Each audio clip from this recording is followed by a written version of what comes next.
Good afternoon, everybody. Thank you, Apurva ma'am. Thank you, SPPU. Thank you, Center for Incubation, Innovation and Linkages for having us here. My name is Deacon. I currently am the CEO for a company called Bootstart. We are a small co-working company based in Pune. I am also the lead innovation consultant for I4C, and we happen to run the Smart India Hackathon every year along with the Government of India. And I'm a director for partnerships for the India Blockchain Alliance. So that's a brief about me. I don't want to get too much into what I do because then time will go away from the panel. But you all have been introduced by Purva ma'am to our panelists. Before I start the session, I'd like to just take a few seconds to say what is the startup journey opportunity and the challenges. Obviously, this is a very, very wide and generic topic. Very few of us can sit and answer this topic in 45 minutes, let alone the senior people on this panel today. So therefore, I have designed a few questions for our senior members. I would like each of you to take notes of whatever answers they give, whatever examples they provide to you, because they've given us their time and their spirit and energy to support all of you in your journey. And the main thing is, if you have any questions, like Apurva ma'am had said, please ask it at the end of the session. So Pratima ma'am, over to you if you would like to say a few words, and then we can have Anil sir and then Utkarsh. So, when we started TIE, the whole concept of why TIE started it all is quite different to what TIE is say today. We were more on biotech, and that was what Silicon Valley was not doing. That's why we got recognition in Pune to have TIE, because we were just not doing what they were doing. We went to research institute, we put out the research, see them, showcase them, and this started in 1997.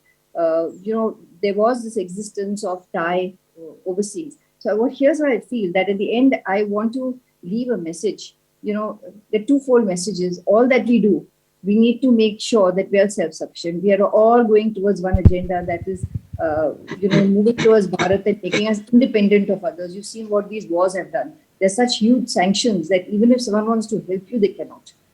So that is how I like to open the session. And maybe once you ask me a specific question, I will take you through. Thank you, ma'am. Anil sir, a few thoughts before we start. So as Pratima said, that we started TIE with the intention of helping startups, and when actually Pratima took the initiative and started, I think startups were not the talk of the talk. Okay, so it's a very few people who understood or helped startups or knew how to help startups. But today, I am very proud to say that over the last 10, 15 years, once we put up TIE, and then we started our mentoring program of TIE. And this mentoring program of TIE has now become recognized worldwide. So even TIE Silicon Valley and TIE other chapters all over India want to collaborate us with our mentoring program. In fact, we are going to have our on-site camp this Sunday and Monday for the mentoring candidates. So while doing the mentoring program, after 4 or 5 years, we realized that the startups, one of the main challenges startup also was funding. So since most of the charter members of TIE are well established in their businesses and are financially equipped to fund startups, we actually initiated a program called TIE Angels Fund.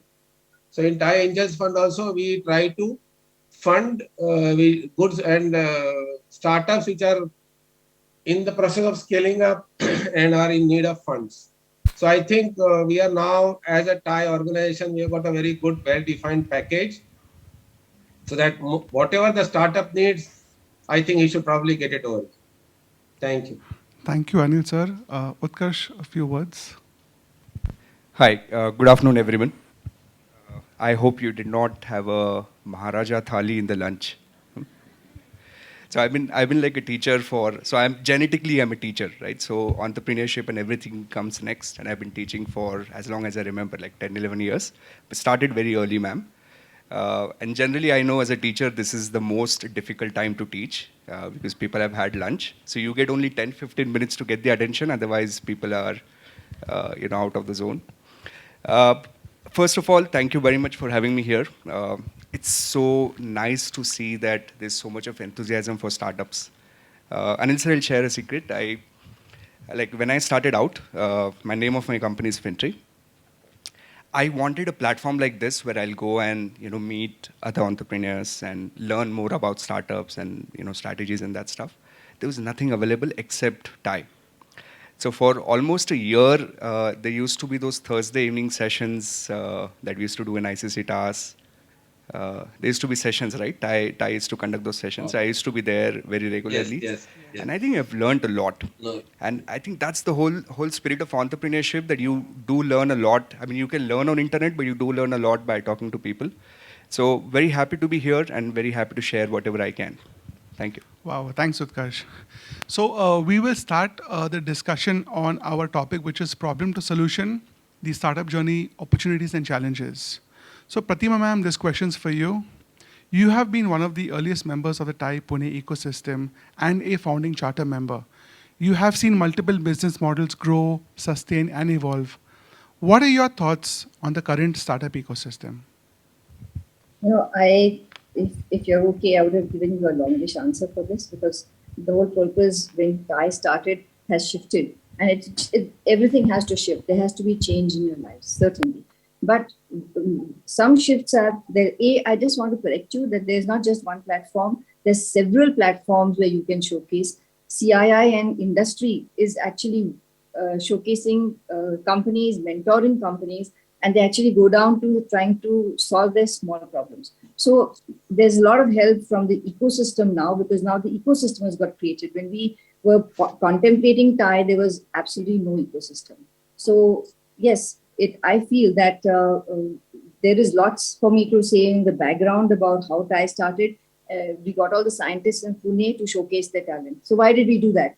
We felt that we're doing contract manufacturing, and nobody even knows that India is doing it, and we had all the facilities. So we were trying to bring in foreign companies who were making some products, and we needed help for manufacturing. And we said, you can have a dual system. You make the main product, and the side runner product, you give it to all our labs in Pune, so that you have two products simultaneously. You'd be surprised, one might even make it as a blockbuster. So we started with molecules on the rack. And there were companies like Piramal and all who would come and even take some of these molecules to do this work outside, because at that time, India was not doing it. And you've seen this in the pandemic. India has put together a lot of things. So the ecosystem is right there. Now the government wants to support. It supported even in 2000 when it gave Hinjewadi, which came through this platform which we had created called Vyaspeeth. So I think nobody even knows these things that have happened, because today what you see, Pune is like literally on a fast track. Everybody is talking about valuations which are very different and alien to how old businesses have started. So I would say that the current ecosystem is good for startups. They should make the best use of this opportunity, get mentors, get the fundamentals right. And, IPO may or may not be possible for everyone. So best is be sustainable. Thank you, ma'am, for your insights. So great to hear that apart from TAI, there are multiple platforms which are already existing to help startups grow. There are multiple opportunities for startups to grow and multiple government policies which are available to help startups grow. So thank you for that insight, ma'am. Anil sir, over to you. As a senior member of TAI, which successfully runs its own innovation accelerator, which you touched upon, and also as a founder of your own company, which incidentally is a financial solutions organization, how easy or tough it is, according to you, at this moment for startups to scale or fail? And could you please also share a couple of examples for the audience of companies that maybe you are a part of, who you are mentoring, or who you have invested in? Thanks, Deacon. Good afternoon to all. So generally today, as of this moment, the environment here for scaling up is very, very conducive. So startups, like I said, startups are now the talk of the town. Everybody understands, everybody is willing to help. And there are a lot of other institutions and NGOs which are into helping startups. So there couldn't be a better time. Now, when we consider scaling up, one of the main issues for a startup to scale up is the funding problem. So now, with the current ecosystem developed around startup, funding also has been less of a challenge than what it would have been around 10, 12 years back. Now, as I was thinking over the question, it reminded me of Kunal Shah. Kunal Shah is the founder of Cred, and he was working in a investment banking firm, Sequoia, and he was actually funding startups. Then one fine day, he realized that in today's ecosystem, it is more easier to get funding than to get startups for funding. So he quit his job, started Cred, and within a few months, I should say, he was able to fund himself up to $500 million. That is a big amount of money. So the main challenge for scaling up is probably uh, taken care because of the ecosystem. That is, of course, if you have a good idea and you have got some pedigree and some reason for the investors to put money in your startup.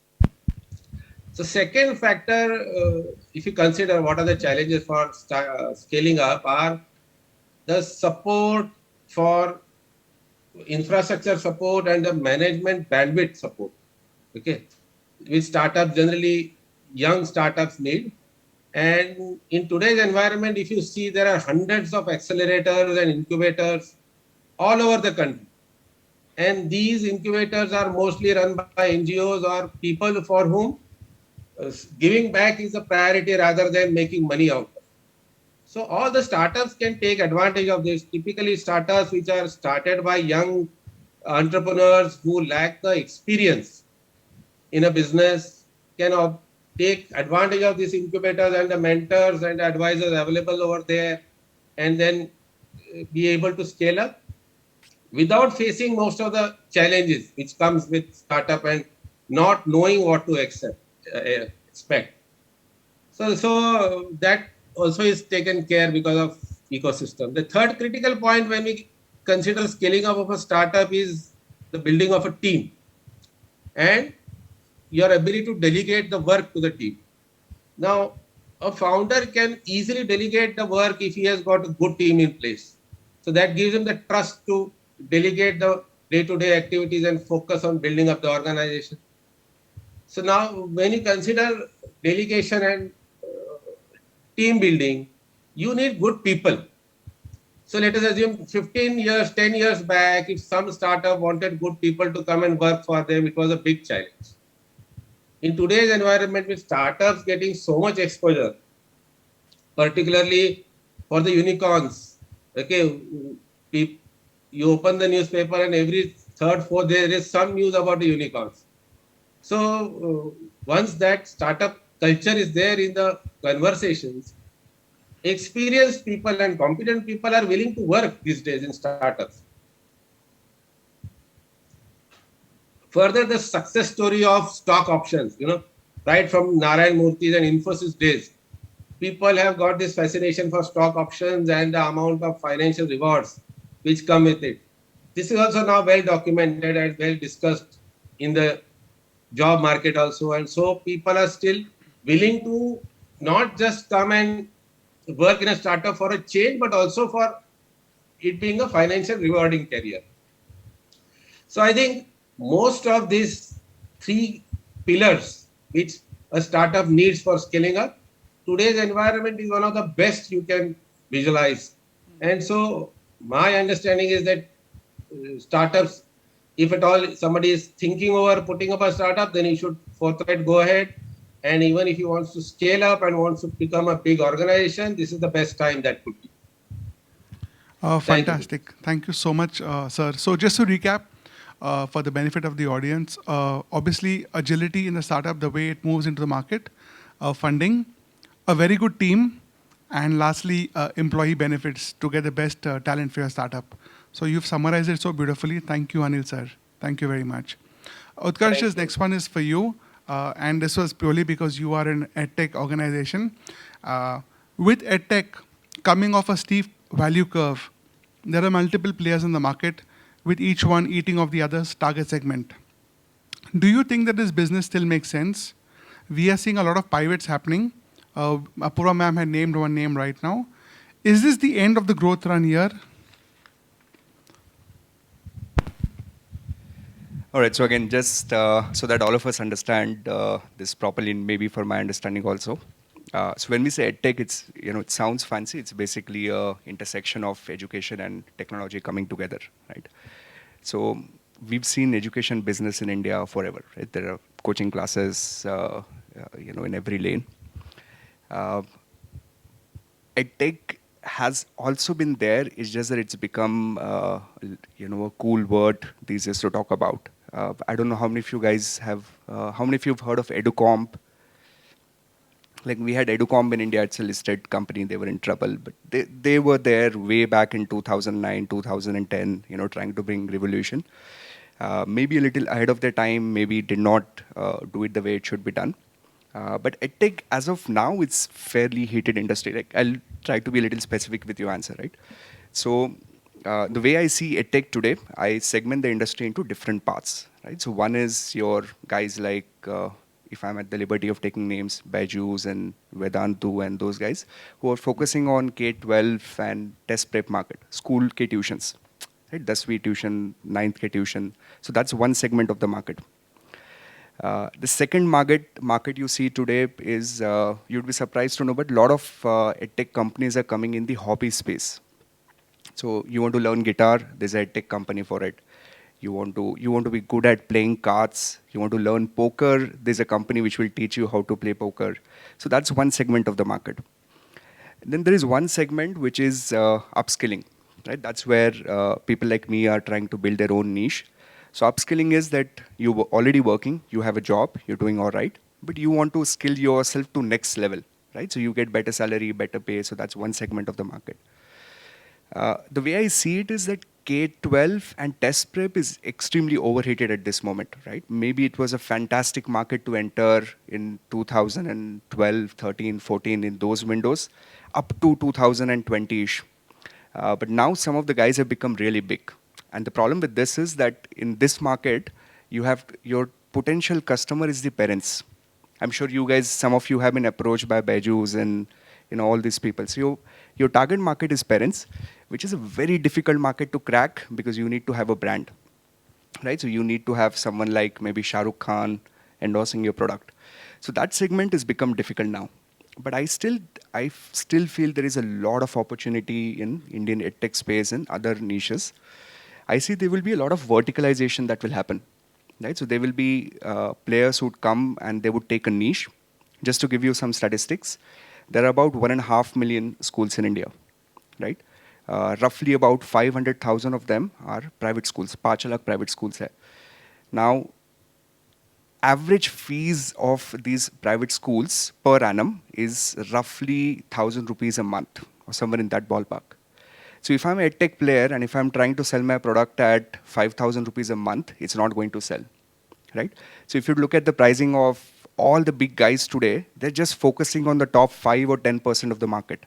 But there's still that huge 90% bottom of the pyramid market left for some of these guys.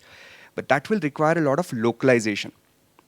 So if I'm a student from, let's say, some place in Bihar village, मेरे को English में नहीं समझ में आएगा कि क्या content है. So the content delivery needs to be localized. It needs to be localized to my own learning experience.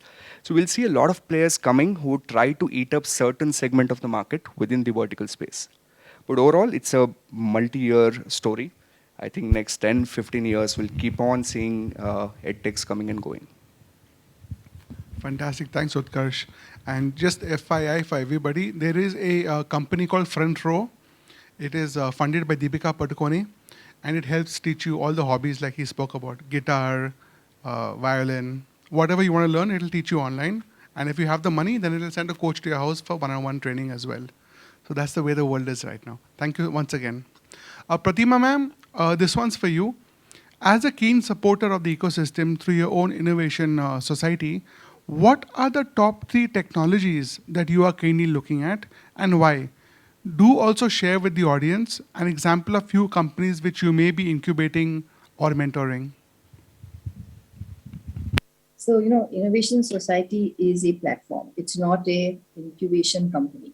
However, having said that, I'd say we are an old manufacturing company. So I'm going to speak from my perspective of manufacturing, because if I look for something, it'll be in that space or in the biotech space, because biotech is my passion. So when you look at manufacturing companies, somebody at the end of the day has to manufacture. You can't have everything virtual clothes, virtual food. It's not going to work in the long run, So someone has to manufacture. And to manufacture at a particular price, you need technologies that will be affordable. Today, what I find for every small technology, there's such a lot of retrofitting, B, all kinds of things need to be done for the technology to be able to be integrated to your current expensive systems. So there are challenges there. However, there are some amazing companies, and we've used about 3 companies. One young person, and this was about 15 years ago, he came and he said, I can do voice into data and data into voice. And I said, wonderful. All our meetings now, if we can put on this software, we have data. But of course, now there are bigger companies doing this work. You can simultaneously have arranged, a lecture like this and recorded each and every bit of it, because, also the pandemic, the board meetings itself were virtual. And by the original system, you are not allowed to do that. So small changes the government made and said, yes, we can have board meetings also, which are virtual. So that is one. Then we had another company that would give you a ready-made dashboard with all the information that the company has had. So instantaneously, if I say product number so-and-so, where is it right now on the line? Is it in a component form? Is it in less than component form? And where it is. So there's a traceability for these. So I think for manufacturing, there are so many small technologies that can be integrated and used, because or you make a product which is a pure technology, like iPhone itself was a technology, but it still went into manufacturing. You needed an iPhone. It's still not all virtual, so I think that we are looking at those kind, and these are one or two ideas that we've actually executed. Another one was scanned documents, which it was incubated also in Thai, but later on he came to CII, and CII has taken him another direction. So what they do essentially is take scanned documents and make it into a typed format. Now that is easier to keep, and once it's digitized, it goes into our system. So it goes into your server, and you can search through words. So if there's certain words, you can search through it. And I thought that was an amazing technology. So we tried them. We done some trials, and recommendation is very important for these companies. So when you recommend something, it goes straight to the CEO's desk. I don't even call anybody in between. No techie, no nobody. Direct the CEO, because unless someone lower down only knows a sliver of the knowledge, but the CEO generally knows everything. So the advantage of innovation society is it's a phone call away. So, and all these are many times old families, old manufacturing groups, and so all the governance is in place. So there's no question of this not happening and that not happening. But they do have certain conditions which I'll come to later when in our discussion, which I think you should be very, very mindful of, which people are very insensitive. They have absolutely no clue why this is being done.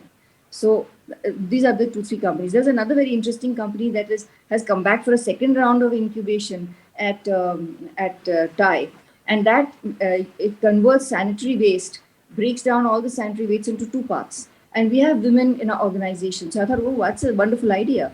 Only thing, he has not refined it yet to make it compact. And I feel if we centralize everything in India, this is not US. You can't work, because you have 101 rules you'll be stuck in on the roads. So it's always better in India to decentralize this. And he's in the process of doing that. So basically, he takes the sanitary waste and divides it into 2. There's a cotton, and there's the other waste. So this cotton is all sterilized, used, and there's used for other random stuff, not necessarily coming back for our wounds. The other thing and it makes corrugated boxes. So I gave him an idea and said, why don't you put some seeds in those corrugated boxes? So when you chuck the box disintegrates, the seed grows. So he was trying to do that. And the second thing is it creates fertilizer. So the outcomes are very nice, but only financial viability was one issue. And I think they're working on it. Now there's a new Thai team working with him. Let's see what happens. Ma'am, thank you so much for your insights. Just one question. Could you share with the audience, because you've been with Thai from the start, what is the most successful company that you have incubated? Because, you would probably be able to share the best. What was the most successful company which you incubated? Yeah. Yeah, I incubated one which you will not even imagine how big it has grown. It was called Tight the Nut. So what did it do? It went to all the workshops that were using all kinds of materials for components, right? Many components. Every scooter, every motorcycle needs these components. It would maintain the component level. It will track all the oil. It will track everything and help them put your bike together in good form. But beyond that, what it was playing with data. Now, data is more than oil. It's not just oil, it's more than oil. Because if you have data, you can actually enter any market. So what they did is they consolidated a lot of the data for consumerables, for production. So everything, there's efficiency in every part of the vertical. So that's what they've done. They're today, they've spread to Malaysia and Indonesia. So it's a small company, it's called Tight the Nut, and it has really grown. So, and how did that help? Because sometimes manufacturing guys don't even know that this company exists, and nobody gives them a look into it. You keep knocking 100 doors, and then he's fed up. So all I did is just pick up and call the owner, because I work with family businesses. I know all these people personally, and I had to push it down their throat. But once they understood it, it's worked. It's one of the biggest companies that these youngsters are tied up with. I'm sorry, I will not mention the name there. No, no, that's perfectly fine. Thank you so much, ma'am. Thank you for your insight. So, guys, Tight the Nut, a company we don't know about, but which is very highly successful. Thank you so much, Pratima, ma'am. Anil, sir, this question I framed you last time and we discussed that also. We have seen a lot of Me Too startups. Me Too, guys, means startups which duplicate the imagery, branding, positioning of another startup, which are currently thriving, but some which are failing. Do you think that this is a successful approach to doing business? Cut, copy, paste. What are your thoughts on this? So, Me Too, I think, is the biggest challenge for everybody in the ecosystem. It is a challenge for the founders, it is a challenge for the investors, and it is a challenge for the existing startup. Okay. So, why has this cropped up? Because I personally feel that because of the conversations and the discussions and the government initiatives and so much being talked up about startups, putting a startup itself has become a goal, not solving a problem. Okay. So the founder has to understand that the basis of existence of his venture, his company, is to solve a particular problem so that it makes life easy for somebody and he is willing to pay for it. But that whole challenge is gone down the drain these days for most of the people because they just want to be a founder and put up a startup. So now you can't help it. So I'll give you an example of one of the startup founders who had come to me for funding. So this fellow had 4 or 5 quick service restaurants across Pune, and he had one centralized kitchen. So somebody referred him, and so he was here, and we had a discussion, and he told me about his project.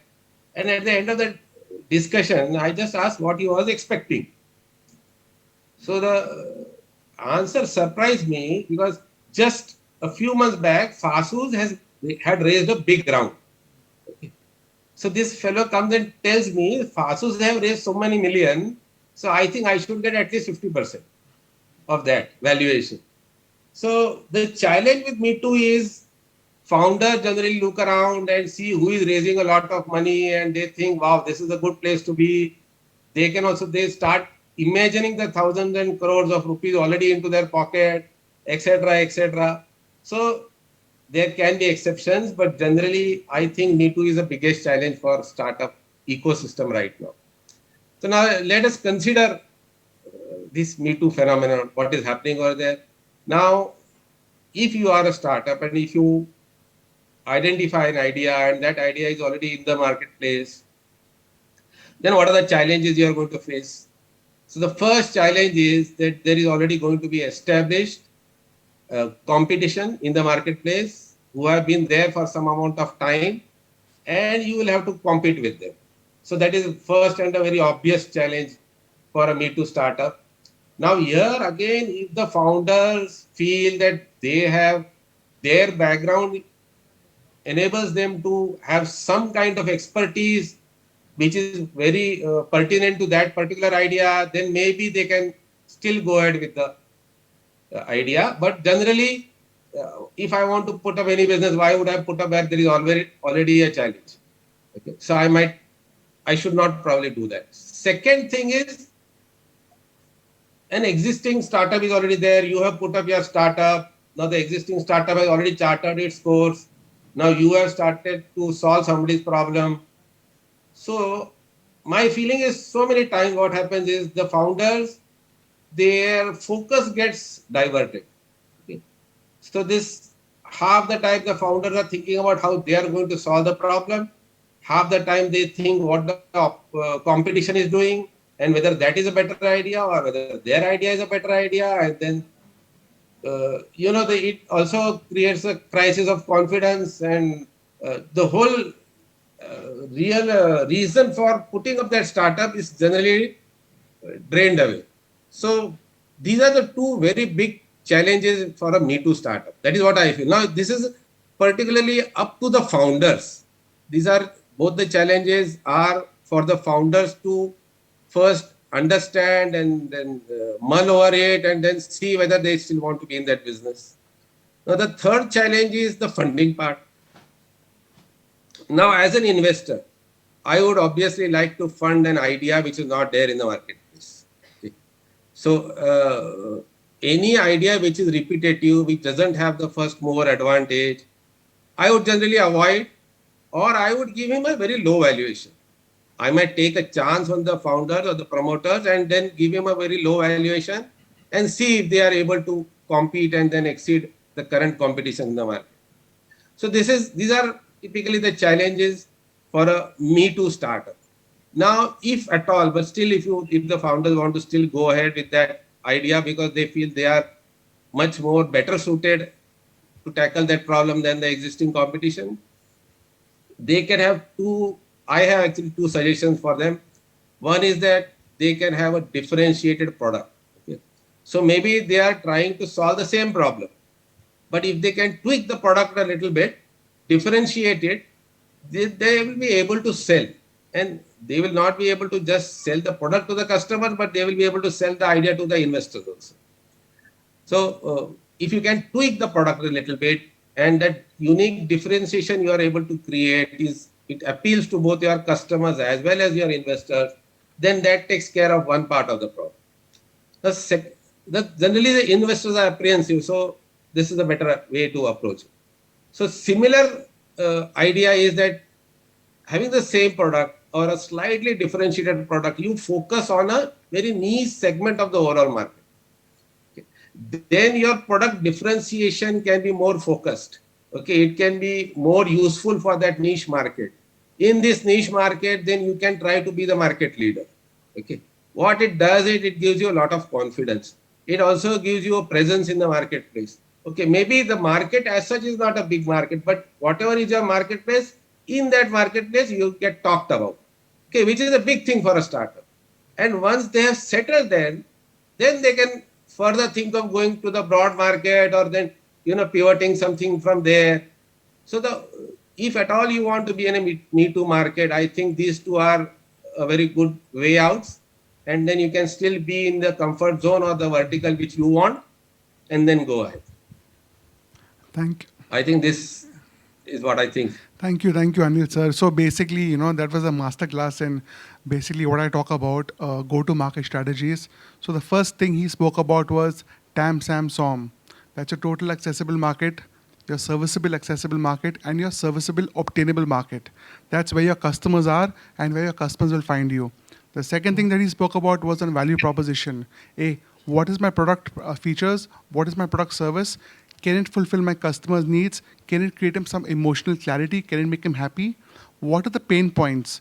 All these value propositions for any startup in this room today are very, very important. If you want to figure out what a value proposition is, please try to understand, go on Google. You'll find a lot of examples of value proposition. It's about finding differentiation, finding your niche, finding your clarity, and taking care of your client's needs and making sure that you succeed in wiping and erasing away all his or her pain points. Anil sir, I know I promised I'll let you go at 3 o'clock, but I have 2 minutes left. Yes. I'm very... Acha, No you are problem. there? Okay, Yes, fantastic. So I can bother you for one more question. Since we didn't have a third question for you, I want to ask you, Yes. your Thai Innovator program is very successful. I know it because I know a couple of people from Thai Correct. as well. I want to understand from you, as a person who is going to be looking and assessing organizations which you want to invest in, what are the top 2 to 3 things that you will look at? So the startups in the room will get some clarity. If tomorrow they want to go for funding, they want to approach Thai, what should they look at? What can they find out to make sure that Thai accepts them? Yes, sorry. So see, generally, so everybody has his own take. Okay, there is no definite idea which will work at all times. So when I look at a startup, primarily I look at the founders. Okay. So are they in a position, or their background, does it give them some advantages over the existing competition? You are able to hear me? I'm not able to hear you. Anyway, Yes, yes, okay, yes, it's okay. yes, audible. This is better. This is better. Okay.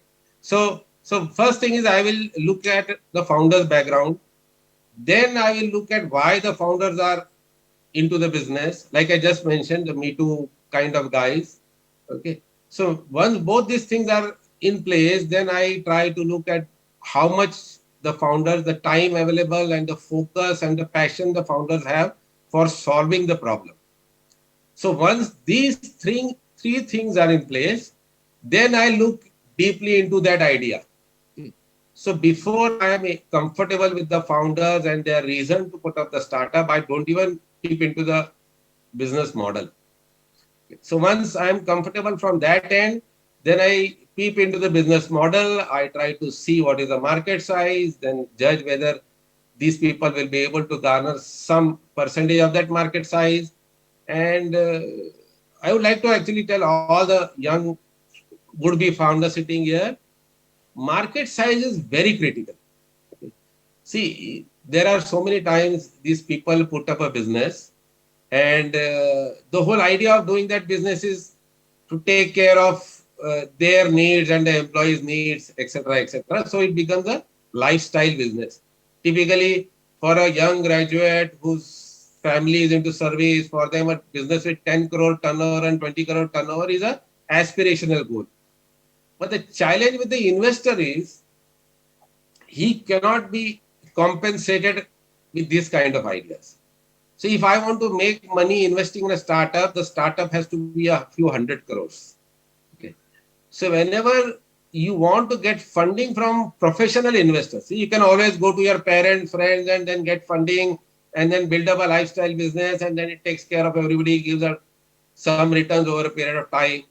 But if you want to get funding from professional investors, apart from your own background, which is the first thing, second is you have to identify a problem whose market size is huge. Okay. So I see somebody comes to me for funding, I will assume that this guy will have 4 or 5 competitors in the marketplace. The market should be a few hundred, 500, 600 crores at least, so that each of them will be able to garner 100 crores at least. If he garners the first 100 crores market size, I can make some amount of money. I am not satisfied, but I can at least make some amount of money. So ideally, when you say a unicorn and all billion-dollar things, they are the dream game of an investor. Okay. But right now we are talking about young people for whom most of the people, this is the first time into business in their family, etc., etc. So at least the least you do is get into a problem area where the solution would be a few hundred crores at least. Get into a problem area where the person whose problem you are solving is willing to pay for it. Okay. So many times people will identify a problem and then solve the problem, and then they realize that people are not interested in paying for that because that problem in the first place was not that bad that I think I will pay for it. So all these are very critical points when you actually have an idea. And my suggestion always has been that whenever you have an idea and you are seriously trying to pursue it, go to a professional investor. Okay. The amazing amount of insights he will give you, that is going to help you throughout your career. So now I just gave you a very basic idea of what I look into a startup when they come to me initially. Thank you so much, Anil sir. That was really, really helpful, and I'm sure all these would-be CEOs of this at this audience will take that into account. Thank you very much, Utkarsh. I want you to Thank now answer one of Anil sir's Take it, favorite. I will take a leave. Yes, yes. Thank you so much, sir. Have a good day, and thank you for joining all Thank of you. us. Thank you so much. Thank you, everybody. Thank you, Pratima. Bye. I see. Utkarsh, this was Anil sir's favorite point. How difficult is it to get funding? So LinkedIn and your story are classic examples of your neighbor's neighbor getting funding and suddenly everybody wants to value their company as a unicorn. What is your sense on this disparity between the thought process of the startups and where the money actually is? Okay, that's a interesting one. It's, um, I think in the last 2 years, if you have the right business model, if it's scalable, if it has all the right ingredients to be a scalable business, I don't think funding is a challenge anymore. Right? I mean, if you'd see what has happened in the secondary markets in India, right? SEBI relaxed certain norms. So it became easier for a lot of new age companies to get themselves listed at good valuations. What happened after that is a different story. So that created a lot of excitement because if you'd see the funnel from a VC or a PE perspective, this is the ultimate exit that everyone is looking at, right? That company eventually getting IPO. So if you have the right ingredients, if you have the right business model, I don't think it's difficult. I think the problem that I see is valuations, right? So VCs and PEs are people like us, okay? And there's a lot of herding behavior that exists within them as well. So the way, if you want to think from an investor perspective, especially a professional fund manager, right? So what happens to them is VC industry works on something called as a power law, which means that there will be few portfolio companies that will give you outsized return. So if you're investing, let's say in a total 20 companies, उसमें से 3 या 4 banjo या an academy निकलेंगे, right? Otherwise, other companies will not do good. So when one VC fund manager identifies a company, let's say maybe at seed stage or next stage, then the other guys are also getting interested. So either they try to do the same company or they try to do a clone because they feel that this is where my outsized returns will come from. So there's a lot of herding behavior that happens. We saw that in India with I don't know if you guys remember Flipkart and all these e-commerce companies were getting crazy valuations at some stage, right? And then a similar story repeated with tech companies. So valuation is a problem. It is slowed down a little bit now. This year, I think we'll see a little more flattened, smoother valuation. But to answer your question very specifically, if you have the right business, I don't think getting funding is difficult. The problem is when you have unreasonable expectation of valuation. So to give you an example, me and a good friend of mine who runs, I'll avoid the name, but a very popular CA coaching business, fairly big. So people in CA world know him. So we were invited for a lunch in Mumbai. There were a few VC guys and a couple of edtech entrepreneurs. And there he got to know कि इस type का valuation भी मिलता है, right? You get valuation on some multiple of your sales. So if you're doing 50 crores in revenue, you can get maybe 150 crores, 200 crores. So this guy got super excited. And then he took me in the balcony. He was like, we also need to do something like this. Fatafat मैं deck बनाता हूँ. We'll start applying. So I told him, see, your company is not investable because you're a service business, right? It's not scalable. So this guy spent next 6 months in just restructuring the model, but not solving the key problem, which is scalability, key man risk in our industry, right? And then he went to these VC guys with keeping his valuation at par with what valuations an Academy and Byju's and Vedantus were getting. So the problem is your expectation of valuation and understanding of how you scale the business. I think once this is solved, I don't think getting money in today's market is difficult. Every deserving startup, I think, is getting money today. Great. Pratima ma'am, now again I'm going off syllabus, sorry. I want to put this question out there to you, Utkarsh, and you, Pratima ma'am. See, we talked about Me Too. We talked about the culture of stagnant funding, herd mentality. We have your Swiggy, Zomato, you have your Blinkit, you have a Dunzo Daily. Now you have Zepto, right? Zepto was started by 2 young boys, 19 years old, Stanford dropouts, poor dads and moms. But anyway, they got a good amount of funding. They created an algorithm. They didn't have a POC available at that time, but yet somebody found them investable. Why do you think that's happening, ma'am? Why do you think that happened? Zepto is successful today because they offer 10-minute delivery. But why do you think they got funding at that time when they didn't have a POC in place? Was it because of the sheer size of the retail market? It's both. It's a convenience that they are delivering, and people pay for convenience. And especially if Zepto is overseas, help is very difficult. So he's solving something which you got to go and drive to the restaurant and get it cheaper, better for people to just order it online and it gets delivered home. So I think what they took care of is convenience for people. And there was you heard of Costco and all these large brands in America, right? So what used to happen there? Everybody goes there once a month and fills up everything. Now during the pandemic, there was no way they could go. However, because they're used to filling up everything is difficult. So now this gave a very good outlet, and many companies are thriving on this. And we don't know going forward how things would be because the economy is changing, the environment is changing, and so I think the way it is changing is convenience is going to be a very important factor. And I think what Zepto did in particular was to do a convenience. All right, ma'am. What about you, Utkarsh? What is your thoughts? I missed out on the question. Can you come back with what question you were asking? So I was saying Zepto again is a Me Too, right? And it was started by two graduates from Stanford and they're dropouts.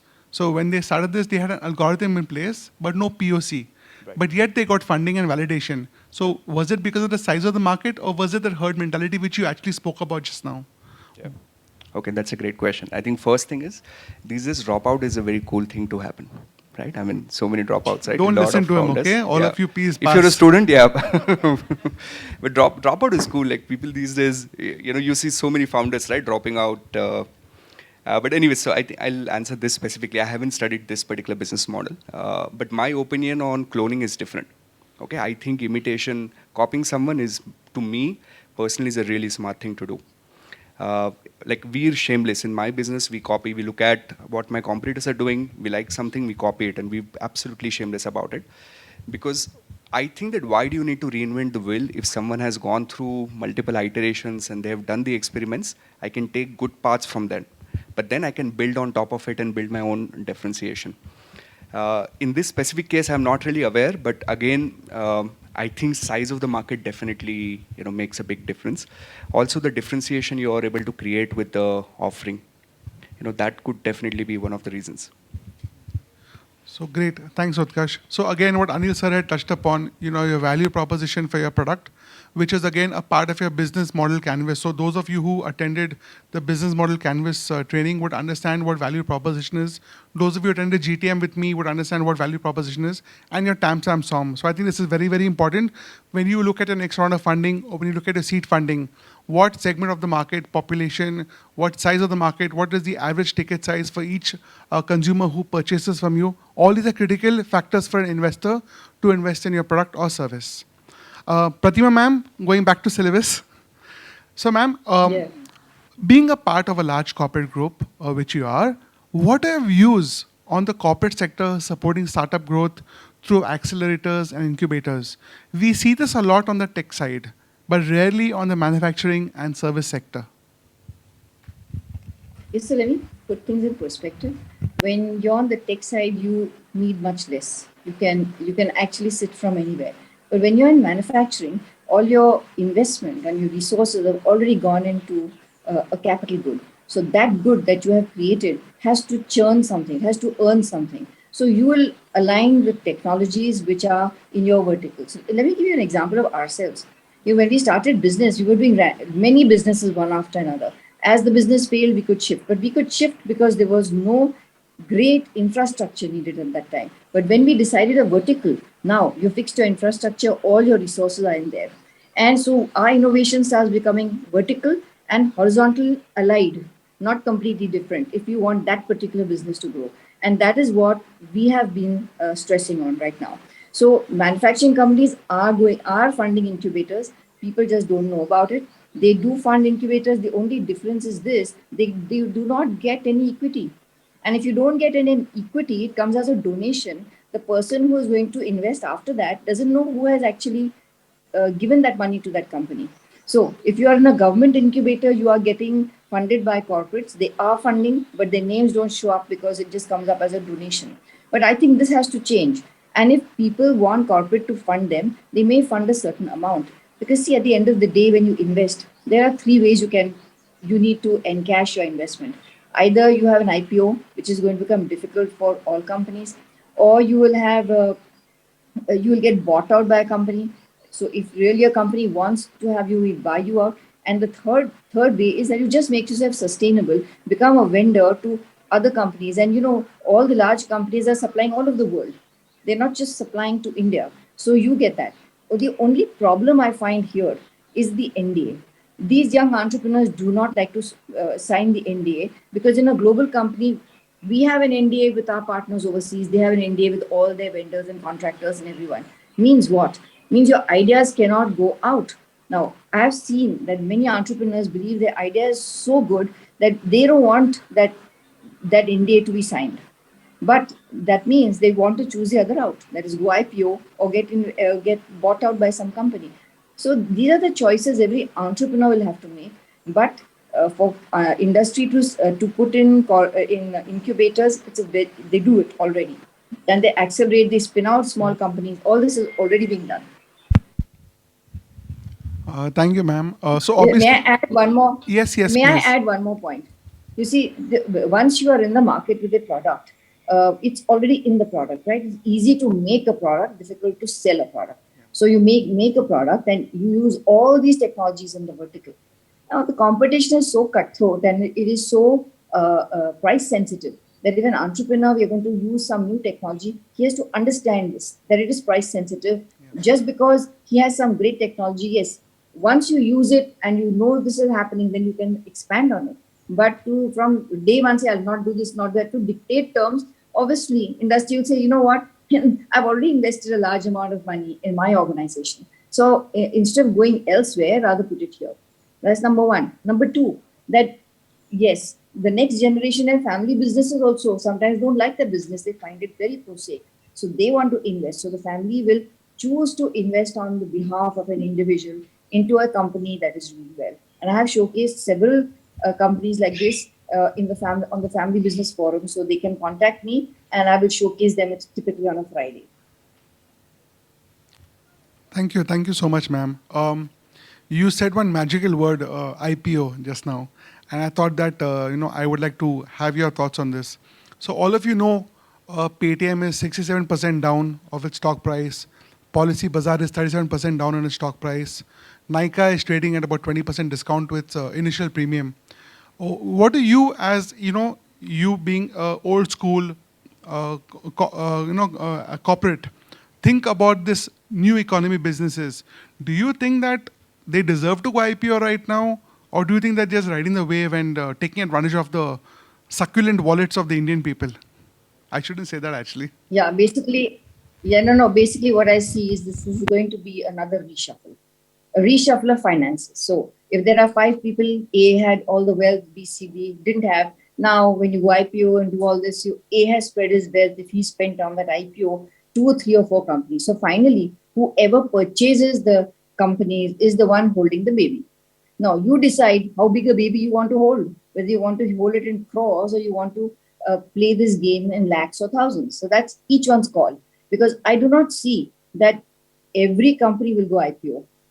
Also, there's a huge issue on governance. People forget these small companies do whatever they like. There's nobody sometimes guiding them. If they want to go IPO, IPO has got many restrictions. Please read all the new SEBI rules and regulations. You'll be actually stifled with those rules.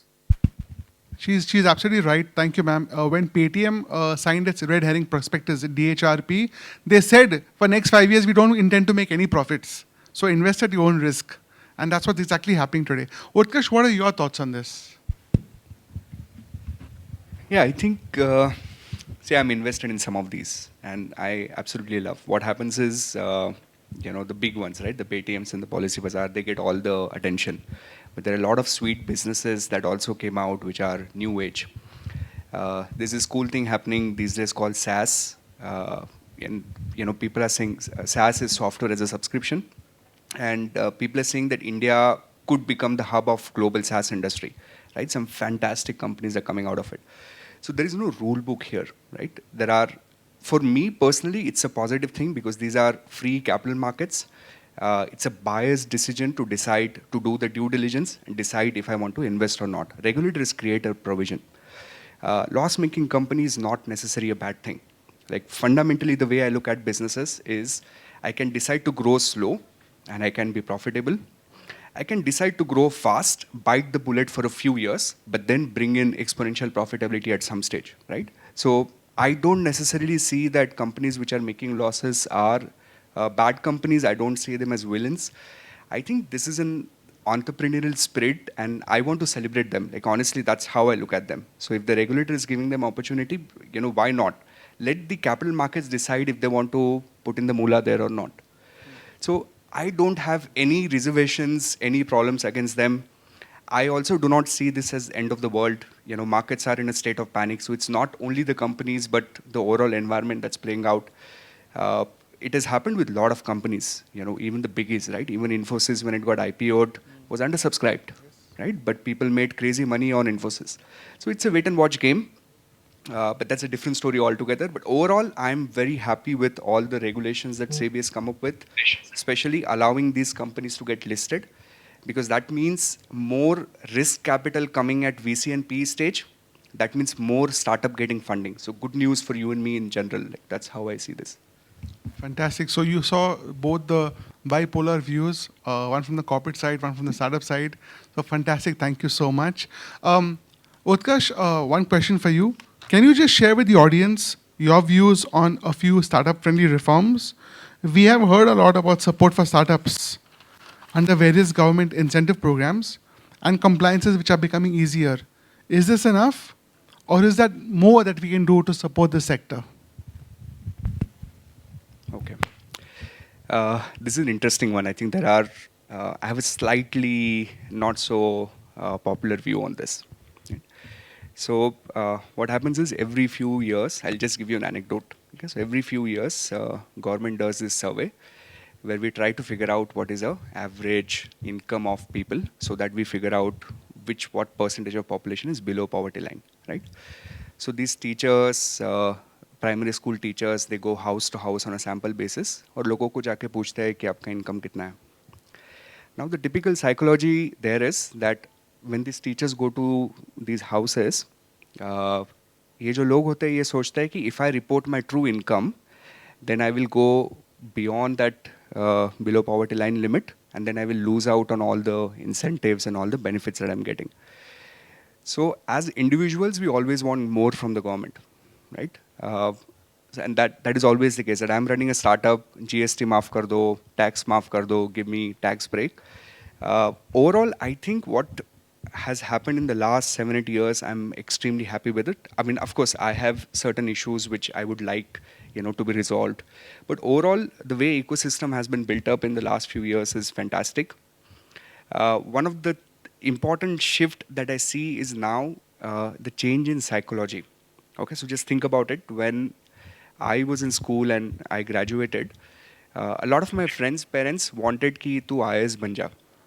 Right? So I came from a business family, so I never had the issue. But how many parents in India wanted their children to become an IAS officer, IPS officer? That is changing today. So if you look at today's parents, it's okay if the kid says that I want to be an entrepreneur, it's okay for parents to let the kid try entrepreneurship. So we'll see a massive wave of this new age businesses and startups coming in the next 10, 15 years. And that's a big cultural shift that no one is really talking about. So overall, one of the things which has happened very subtly is now it is accepted to be an entrepreneur. It is cool to be an entrepreneur. It is cool to fail. Right? There's nothing wrong in failing, and I'm in general very happy. If I have to talk about specific reforms, right, which especially in my sector, so one of the things that I would like government to be a little more agile with the regulations. So what happens in India is, compared to a lot of countries in the West, we look at regulations more as a discrete activity. Once you make a law, and then it remains stationary. For example, some of the governing bodies that regulate education, they're fighting with each other. Right? So I'll avoid the names, but these governing bodies, they fight with each other. And I'm sure all the colleges and university people know it. The body was formed in 1945. Regulations were made in 1979. And this is pre-independence rules. So that needs to change. Government said we'll change it in 2018. It is still not done. So one of the things that I would like is a little more agility, being responsive to what's happening in the economy. But overall, I'm happy with how things are going. Pratima ma'am, do you have any thoughts on this? Any sort of compliance and regulatory Uh, issues? Yeah, you see, so again, it's to the two categories. You're a startup, so there are lots of regulations that you can bypass, which you would not be able to bypass in the sense that they don't exist for startups. That would exist the minute you become IPO, because now you're a publicly listed company. So publicly listed companies have separate rules. So Utkarsh, he being a chartered accountant will probably absolutely know there are many, many rules for publicly listed companies. Yes, it is good to be in every publicly listed company at some point must have been a startup, right? And so it moves that journey and becomes a publicly listed company. And I feel that in India and especially in Pune has got all the ingredients you really need to grow. It has got education institutes, it's got research institutes, it's got the manufacturing guys, it's got here. And if you are able to put all this together and club it, I think there's tremendous hope for newer people to come in. And the other thing that manufacturing can really do, in like 10 years or in 15 years, they can increase your card from your orange card where you are below poverty line to a tax, you get into the tax bracket. And we've seen that in our companies where they are highly paid because it's all unionized, which does not happen in a startup. All the rules that startups do not have, manufacturing guys have. And that is one reason why they are unable to do this all this do their valuations and things, because then it's another game altogether. If they get those kind of valuations, things are going to change. So while Utkarsh is pro startups and I am pro startups, in fact, I'm the founder of TIE. We founded TIE on certain things. But I feel whatever rules they do and relax, they should relax them for everybody. They cannot relax them for one sector and not the other sector, because that's what will make it lopsided. Fantastic. Thank you so much, ma'am. This is one last question, fan question from my side actually. If given all circumstances being equal and we could have whatever we wish for, what is the one change that you could bring to the ecosystem in your fashion, ma'am? The one change. I think make life easy. Today, living in India is not easy. Everywhere, make sure that there's the basic amenities are taken care of, basic education is taken care of, and remove the reservation. The minute you add reservation, you're actually promoting mediocrity. How will we fight? All the smart people who have been here are not even here anymore because they've just walked off. They walked out of the country, and there are some, but I feel that if you remove reservation, there'll be some incentive for people to work. We put all these clauses, and once the incentives go, then people become lazier and lazier. So the day all these startups grow up and they have to start manufacturing, they're going to have a lot of problems with workers. Utkarsh, your thoughts? The one thing. Um, so corporates spend 2% of their profits CSR, right? If I could make the rules, I would do 2% or 5% of time. And I would force all the biggies to go in rural parts and go and talk to the kids and teach them the concept of risk and reward. So not today, but if I could go to school kids and if I could make them understand at that age, how does the risk function, what is the reward, what is a business, how do you do it? Imagine the kind of entrepreneurs will develop in 10, 15, 20 years. So if I could do it, that's what I'll do. That's very noble and wonderful. Thank you so much. So great. We've had spectacular time management. So, ma'am.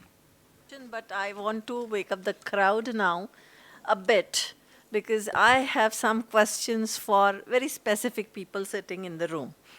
I was actually going through your ideations.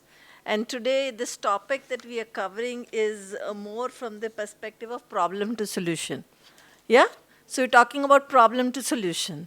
So you have defined your solutions and you've defined your problems, right? So I will read out some of the problems and solutions and let me know how does it work in what you have studied since morning or learned from people since morning. Because sometimes I get clueless when I look at the proposals that come to us from college especially. Of course, we do get proposals from the market who are like emerged startups, etc. And that's the reason why very few qualify from the college ecosystem to go into the incubation center. Because a lot of times, the depth of the thought is not there when you are talking about the problem that you want to solve and the solution that you want to come up with. I don't blame you at all.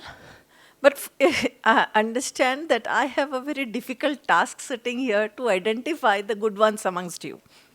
So I'm not going to be talking about the name of the college, but I find that from one college, I have 3 proposals which are talking of the similar ideation. I don't know if that is like you shouted in the college and 2 more people heard about it and you came with a solution. I'm not so sure about it.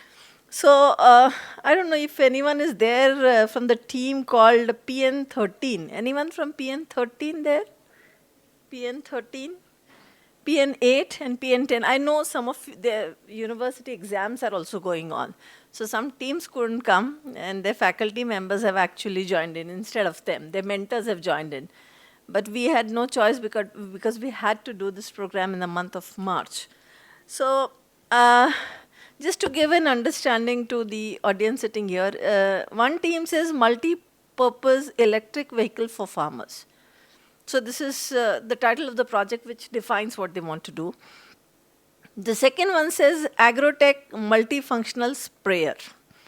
And the third one says solar powered pesticide sprayer, which is a robot fully automated.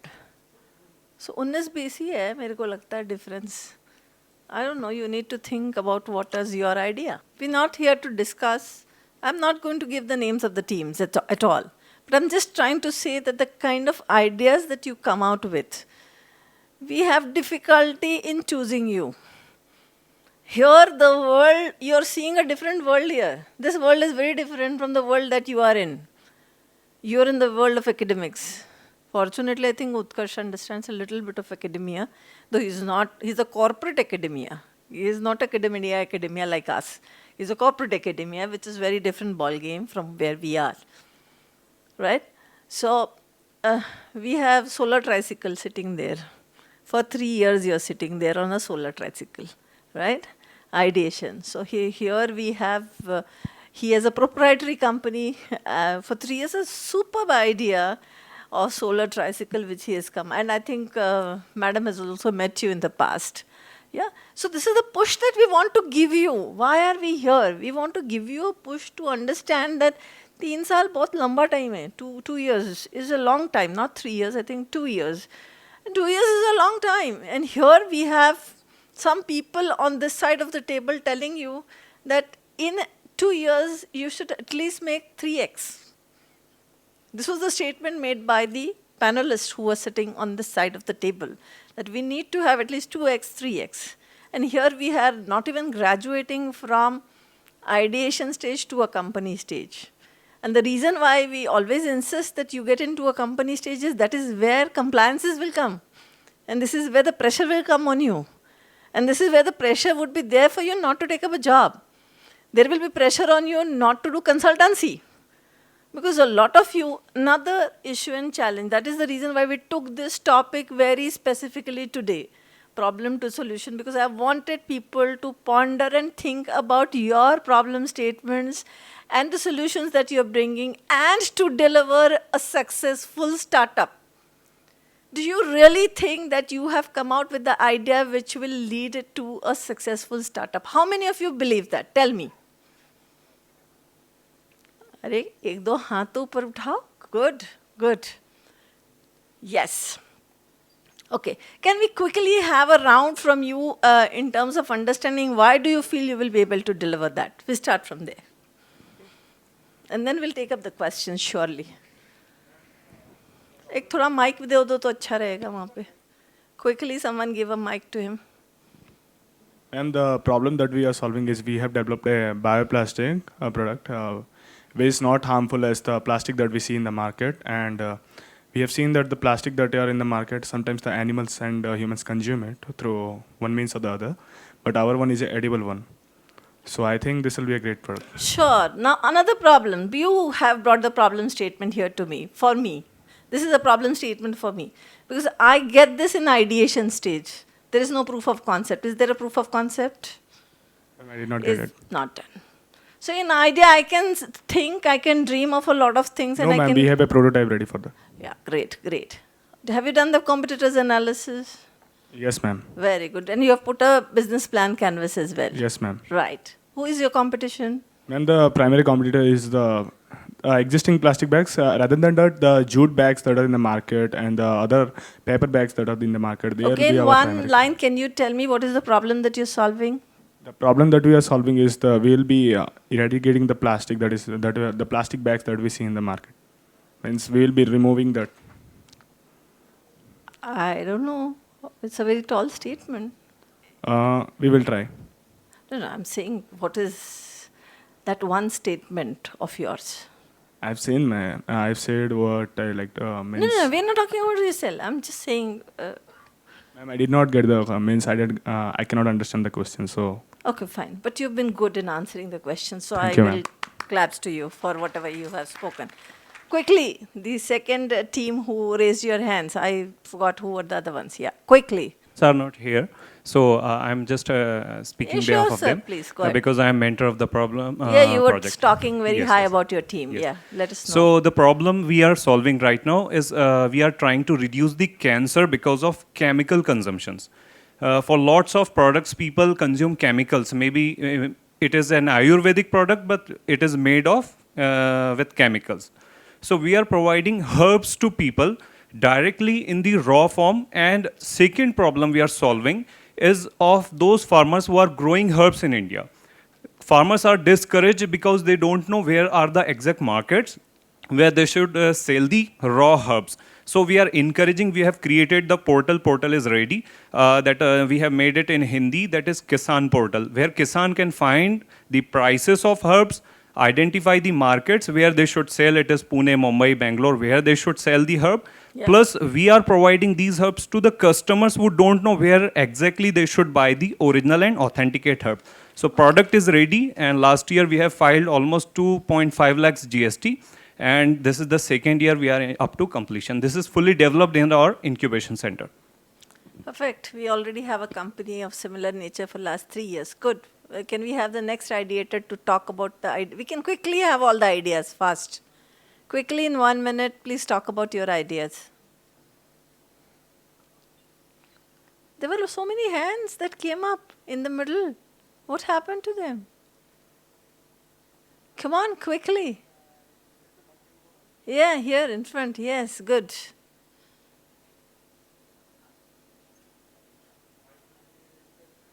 Quick. And the next one, please be ready.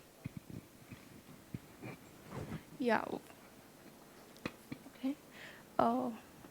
We are developing a automatic trading bot for cryptocurrencies.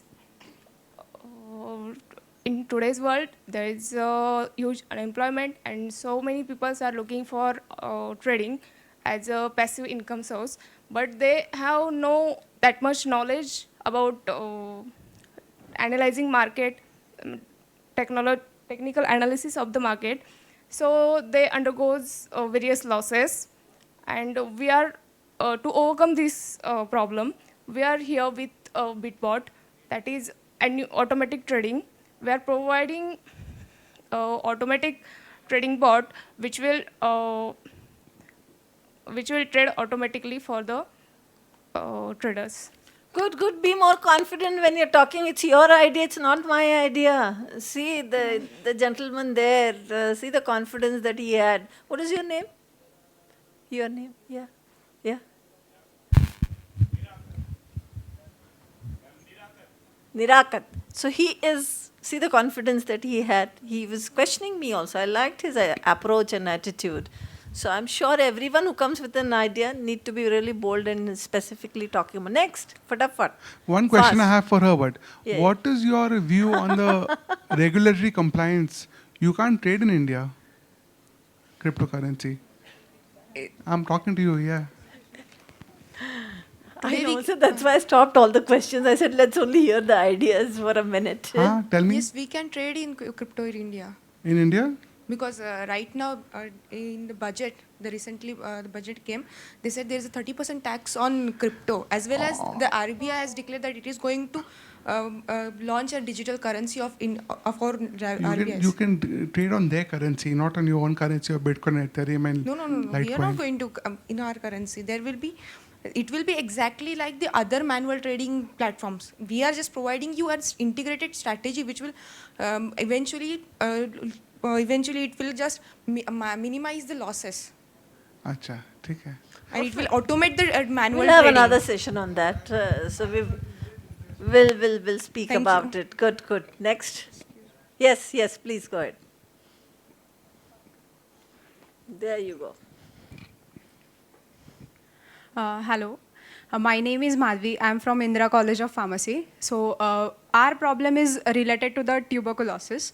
So what is our problem statement is, we know that many people who has this tuberculosis get diagnosed with it, and then they are going to start with the first line therapy. But at the same time, we need to know whether the TB is due to the normal bacteria or it is due to the multi-drug resistance bacteria. So what is it exactly? There are 4 treatment options initially for the treatment.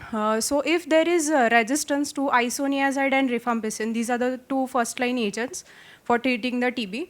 So if there is resistance for that 2 drugs, then there would be another treatment for that same patient. So what usually happens now is 66% of the time they are just going to diagnose whether there is TB or not, and they'll. Okay, you are going to have someone speak about it in half an hour's time. Deep Tech is going to speak to you about this. How do you diagnose that? They are in the tuberculosis and they're working on it. So I'm sure you will hear from Ajit Patil, who just got a funding of $10 million. So that is what it is, by the amount that you can convert. And so you'll know what it is. Yeah. So I think that will give you a lot of ideas. So what is the problem that you're solving? Yeah, so we are developing a diagnostic kit for a rapid, accurate and cost-effective manner for detecting this MDR TB, which we call. Okay, Deep Tech is doing that, so you'll know how they're doing it. So you hear that right now at 4 o'clock. We have a session on that. Good, very nice. Next, the idea is good. Next. Yeah, here.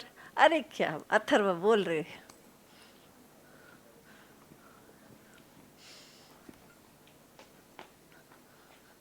बोल. मी स्वतः believe करतो की ही जी different label people आहे त्यांच्यासाठी एक चांगलं product आहे. पण लोकल मार्केटमध्ये आम्ही सस्टेन करत आहोत. ऑर्डर्स आम्हाला जे लोकली NGOs कडून मिळतात ते आम्ही कंप्लीट करत आहोत. पण कमर्शियल मार्केटमध्ये बाहेर जात असताना काही प्रॉब्लेम्स आम्हाला येतात की जसे RTO कम्प्लायन्सेस वगैरे मी आधी पण डिस्कस केलेलं आहे आपल्याबरोबर, की जर लो कॉस्ट सोल्युशन आम्हाला डेव्हलप करायचं आहे त्याच्यासाठी people are eager to buy it. We listed it on India Mart, but there are many issues while transporting, as well as product validation is the most important issue what we are getting. I think Madam told you about that product validation. If you remember, Pratima Madam had spoken to you of reaching out to RTO and getting the clearances if possible. She was very bullish about your idea. Okay. I remember the conversation that you had. Madam? Yes. Yeah. Yes, and we, in fact, had given him a suggestion that he's got a seat at the back. If it becomes a seat at the back, like a tricycle, like you get a cycle rickshaw, you can call it a cycle rickshaw itself, and you might get funding, though it is solar, because it's a form of a cycle rickshaw. It's in fact a cycle rickshaw with solar enabled. Today you're getting cycles and bicycles which are with retrofit electric enabled. So why not this? That's the only one change I wanted you to make. That it is so long that you may as well make the reverse a back seat. Now for villages that would be perfect.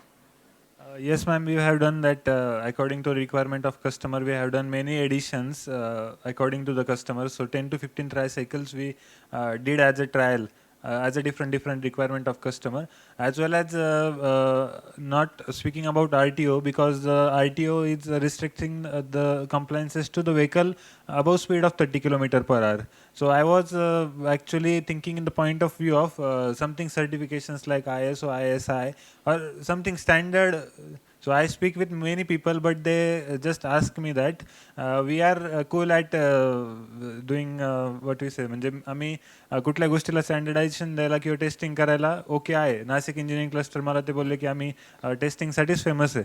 But कुठल्या पॅरामीटरला तुमची tricycle आम्ही test करू, ते parameters आम्हाला find out करावं लागतील in terms of that. ठीक आहे, आपण ते मेंटरशिप सेशनमध्ये घेऊ. म्हणजे तुझी ग्रोथ होते असं तू आम्हाला सांगतोय. आम्हाला बरं वाटलं ते ऐकून. We are happy to hear that you are growing well and you are still continuing with the passion. And I think his professor has also come, and I think I'm hats off to that college that has been creating so many innovators.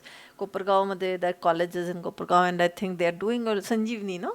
Yes. Sanjeevani. They have the maximum number of ideators from that location. So I'm always grateful to that college, and I think there must be few professors who are exciting and making them work. So great, and my visit is pending to your college. I will definitely come.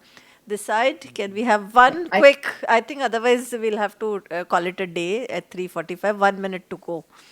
Number of electric vehicles are coming in the market, and they don't have that expected charging centers on highways. This is the problem we have taken. And the solution, we have provided this opportunity to the farmers. The farmers are having their biogas plants, and those are having their farms on the road highway sides. They have to develop the biogas plants and produce the electricity. And with the help of that electricity, they have to develop the charging centers on the highways. And this is the solution that we have given. Now we are charging the batteries, but with the help of this electricity. But when we are providing with the help of biogas, then that will be eco-friendly. This is the solution that we have given here. Good, fantastic. I think your team is busy with exams. Yes, university exams are there. So I think we will have the rest of the ideas also in next one day. We still are going to be together for one more day, but today we will call it a day. I hope you had no questions for the panel. I decided to have questions for you rather than you having questions for the panel. Is there any question, or because after this we have two vibrant speakers. I can already see JC hiring here. They're already here. They will be speaking to you. They have raised a round of funding, and also Deep Tech, which is raised. I mean, it's a funded company, but they have raised $10 million this last 10 days back. I think on 6th of March they raised a funding. So both of them will be speaking to you. Both of them are associated with the center. We have understanding with both the startups, but we'll take a quick break, and I would like to thank all the panelists. Anil has left. Madam is always available for the university. I must admire. She is extremely busy. In spite of that, she always finds time for us. Pratima ma'am, thank you so much from the bottom of my heart. And of course, it was great to interact with Utkarsh, and very vibrant personality, very candid, very down to earth, I must say. The manner in which he spoke itself, I got an understanding that he is a very, very grounded person. Thank you so much for giving insights to the youth today, sitting in this room. And I think they were really benefited. Just a token of appreciation. Of course, Deccan is a part of our internal system, so I need not thank Deccan. And after the small felicitation for Utkarsh, we will move for a small tea break of 10 minutes. So I'll just do the honor.